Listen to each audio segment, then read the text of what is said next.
So John Radcliffe, who was the director of national intelligence, which is the guy who gets all the information from all the spy agencies and goes through all that information and sifts it down to what's given to the president, he's now said publicly that not only have we seen these through radar, on infrared or radar on our fighter jets and also on our ships, but we have satellite imagery of them also, of these UFOs. So, and he seems to indicate that there is a lot more there than what we know. I'm not going to play for you two clips, one of President George W. Bush and the other of President Obama being interviewed about the UFOs. And you'll see their responses are very telling, very telling. Did you go through the secret files, the UFO documents? Because if I was president, now that you're out of office, you can do anything you want, right? True, yeah. But I'm not telling you. You're not telling You're not telling me what? Are you not telling me that you looked at them? I'm not telling you nothing. UFOs? Any UFOs? Did you ask about that? Certainly asked about it. And? Can't tell you. Sorry. Okay. All right, I'll take that as a yes. Because if there were none, Why you'd say not? there was none, right? You just played your hand. I thought you were a poker player. You just 100% showed your river card. Feel free to think that. I do. So if the UFO thing is not really intelligent life from another planet or whatever it would be, from extraterrestrial, then why is it that the presidents can't speak about it? They can speak about things that don't exist, but why can't they speak about this? And not a word. They won't speak a word about it. So it's very, very strongly indicating that this really is extraterrestrial life.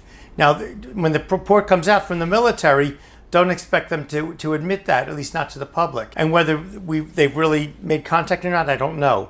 But all the evidence does point, if you're looking at it scientifically and in terms of using executive function to analyze all the facts and all the data, it's hard to escape the conclusion that this is coming from an extraterrestrial civilization. There is a mountain of evidence, of additional evidence that haven't presented so far.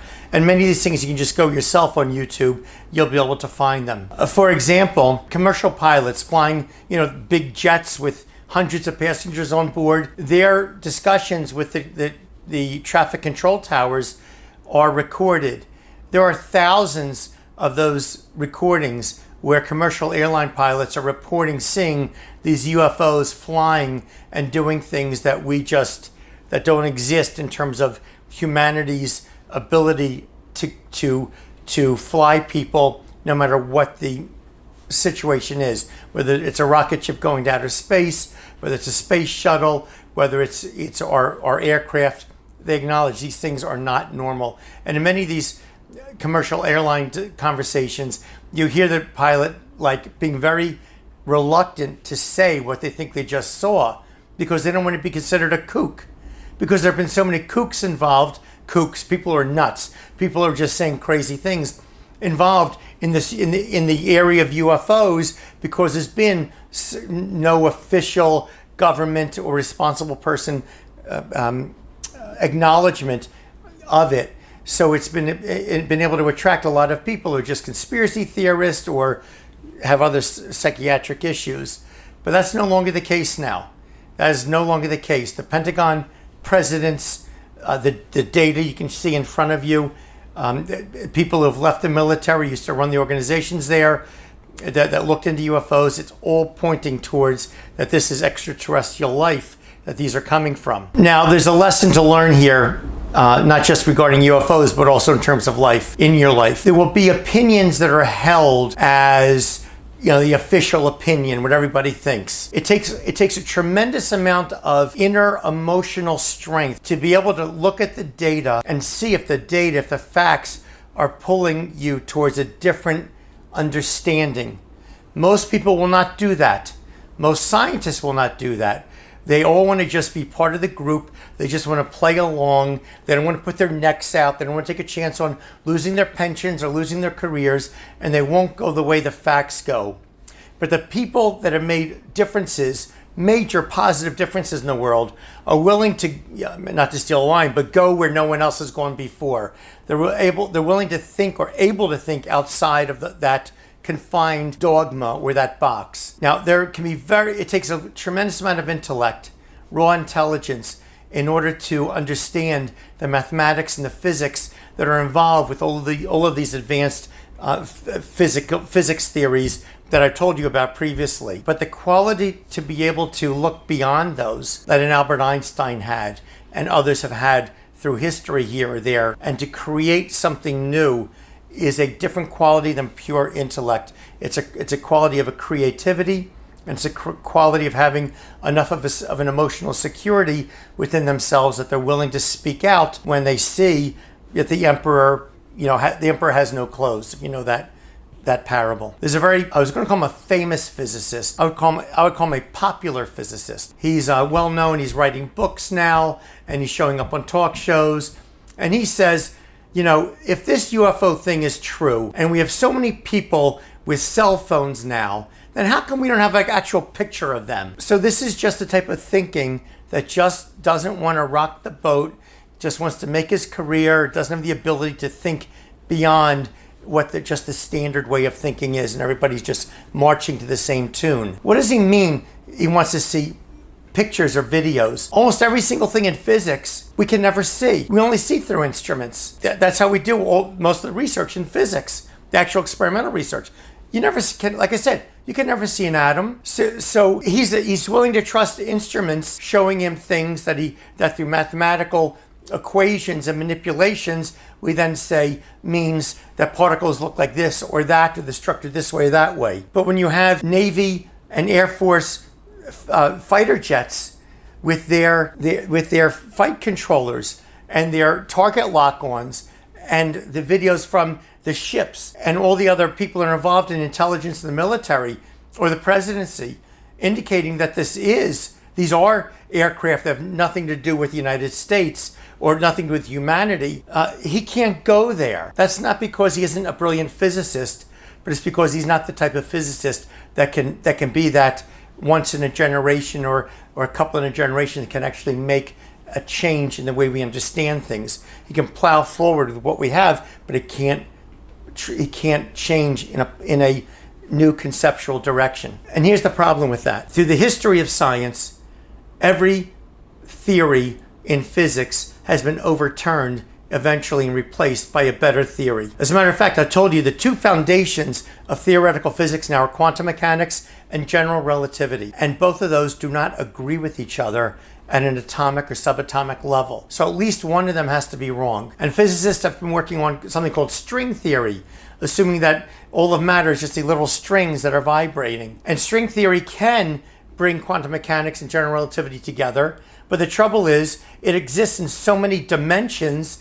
I forget what it was already, 28 dimensions or something, whereas we live in a 4-dimensional space-time, that we can never actually test it. So be careful about people who are just going to, they're going to laugh at, UFOs, little green men. Go where the facts take you. Now, am I telling you that these are aliens, spacecraft? Oh, I don't know that for sure. I just know the predominance of the evidence points that way. And there's no evidence pointing the other way. As a matter of fact, the Pentagon allowed the New York Times about a week or two ago to get a sneak preview, an early view of the report, or at least the draft of the report that's supposed to come out from the Pentagon about UFOs before the end of this month. And according to the New York Times report of their sneak preview of it, the Pentagon is going to say that they have no firm evidence of the existence of alien life, but they also can't rule it out. Well, you can see where all the facts are pointing, but there's another critical thing that supposedly the Pentagon leaked to the New York Times,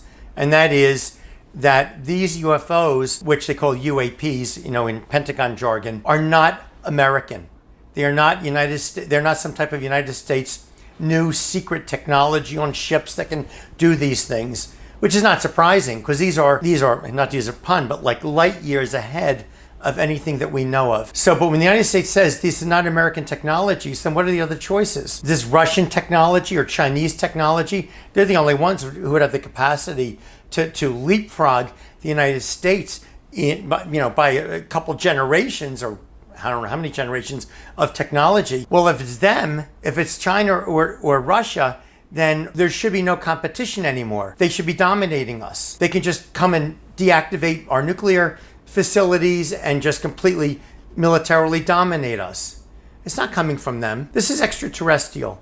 There's really no logical way to think of it any other way. So, in conclusion, I'm going to leave you with a few thoughts. When you see people, and I've seen them now in the press, or quote unquote experts that say you can't violate the laws of physics.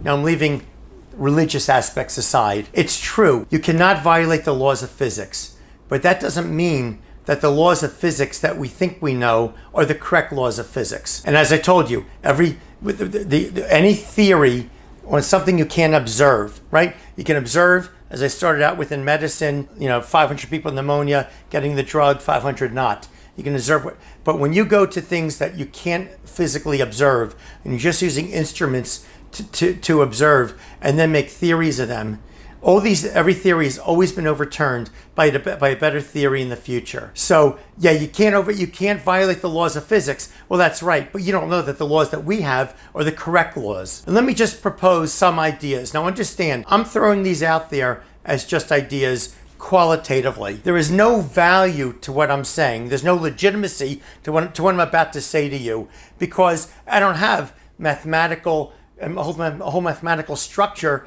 that backs up what I'm saying. So I'm just using conjecture, but I'll give you some idea. So I told you in general relativity that we think we live in a square space, X, Y, and Z, right? But that around gravitational objects, things can get bent. The space-time actually gets bent. Maybe these aliens have found a way to bend space-time, so someone could be right here, at that point in space, and this is where some far galaxy, this is where they want to go, but they don't have to travel all that distance. All they have to do is bend this space-time like this, and they can hop over. Now, I made that up. I don't have any scientific basis for saying it, but that's just one conceptual idea as to how these beings could travel. I saw a lecture by a physicist from a professor at university not too long ago saying that they can't be traveled from a far galaxy, and he goes through all the different ways that propulsion works. The fastest you can make an object go, it has to be so light, so much energy. Okay, he is just stuck in the same paradigm, the same model. He's not thinking about ways that these things could travel without shooting something out of the back to make it go forward. He's not thinking about that because he's not being creative. He's just another, not to use a pun, but another drone among physicists. One of the characteristics we've seen in these UFOs is that they don't have wings, they don't have propulsion shooting out of the back. So that's why I suggested the general relativity possibility. And again, it would be a theory beyond general relativity, where they're able to bend space-time and leap across. Another possibility is dark matter. Maybe they're traveling somehow to us in dark matter. We know from general relativity that masses create gravity, and that masses distort the four-dimensional space-time. But we know in dark matter, the four-dimensional space-time gets distorted.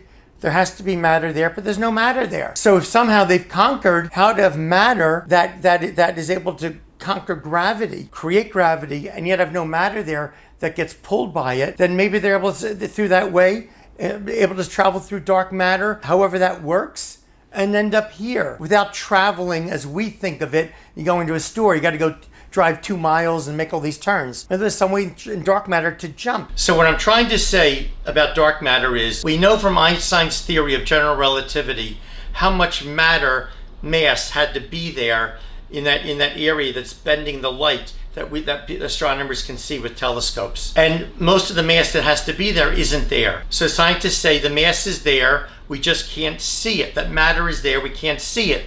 So it's called dark matter. But there might be a completely different explanation.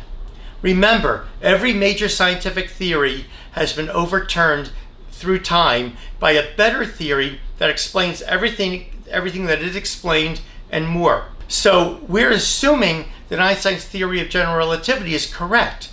But maybe that's only a subset of a greater theory, a more grand theory that shows that there are other ways to bend the four-dimensional space-time besides just mass. Or maybe there's only one way to bend four-dimensional space-time, but that way can be activated either with mass or with some other things. And maybe these alien technology, civilization, knows how to bend that four-dimensional space-time so that space folds onto itself. They don't have to propel themselves across light years of distance. They just jump from one part of space-time to the other part of space-time, and then it unfolds again. Now, understand that I'm just speculating. In physics, if you can't do mathematical equations that show with mathematics how things work and can predict experimental results that have not yet been done, then it's just a matter of speculation. I am too far out, too many decades out from my knowledge of mathematics, my ability in mathematics to do this myself, if I ever could. I'm not saying that I could. But don't assume that that there aren't other ways that these spacecraft could be traveling to us from a great distance beyond the ways that our human minds only understand at this point. That's the only point I was trying to make. So I think that one of the most important question that I have is, if these are alien beings, which it almost certainly is, are they out to harm us? Now, there was an incident in 1947 when supposedly a UFO crashed in Roswell, and people saw it, and they reported it to the military, and the military came, and they said it was just a weather balloon, and there was a colonel in the military who kneeled down in front of the pieces of the weather balloon that were recovered. But the people there all said, this is not what we saw. We saw it. It was pieces of an alien ship. We've always thought for all these 75 years or whatever that these people were just crazies.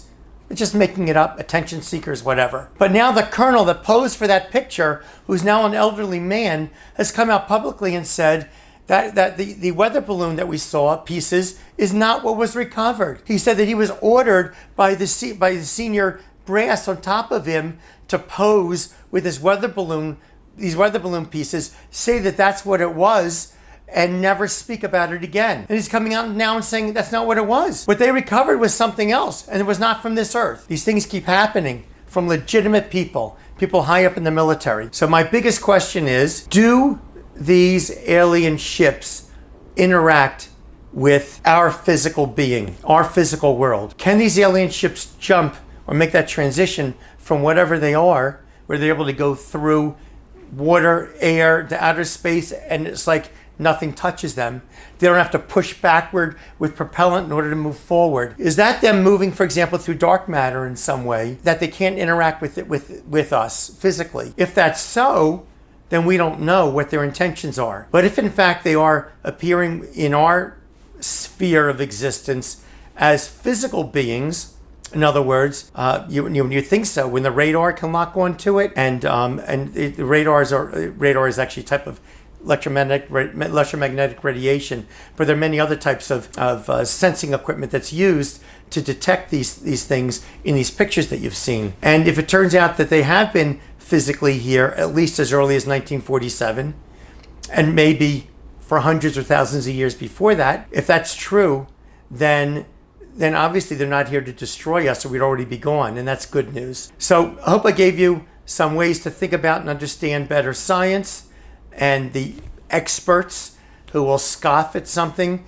when there's incredible amounts of evidence piling up. Who knows what the military is going to report, hopefully by the end of June as they're required by law. But whichever way the military reports this, no matter how much is redacted from the public and actually shown to the Senate Intelligence Committee, no matter if the military does in fact conceal information because maybe they have recovered pieces of these alien ships, and the United States has been trying for 75 years to reverse engineer it, and the technology is so far beyond anything that we understand, who knows? Whatever the military's report is kind of doesn't matter, because the evidence that's been revealed so far and the sources of it, whether you look at the presence of the United States that know there's things there and they admit They won't say a word about it, whether it's the reports from the Navy pilots saying it's been a daily occurrence every day, almost every single day. Something I didn't tell you about before is these alien ships seem to have a propensity for buzzing around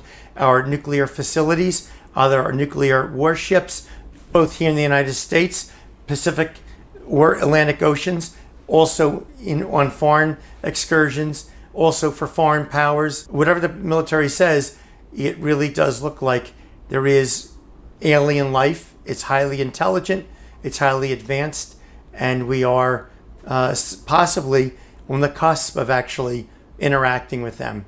We'll see. Thank you so much for watching my videos. Please subscribe and leave a comment. I try to respond to people's comments. It may take me a few days, but I try to respond to everybody's comment. But again, I don't look for any compensation for these. I'm just doing it as a service to the public. But if you could please help me by hitting the subscribe button, then you get notified when I put out further videos. Thank you so much and be well.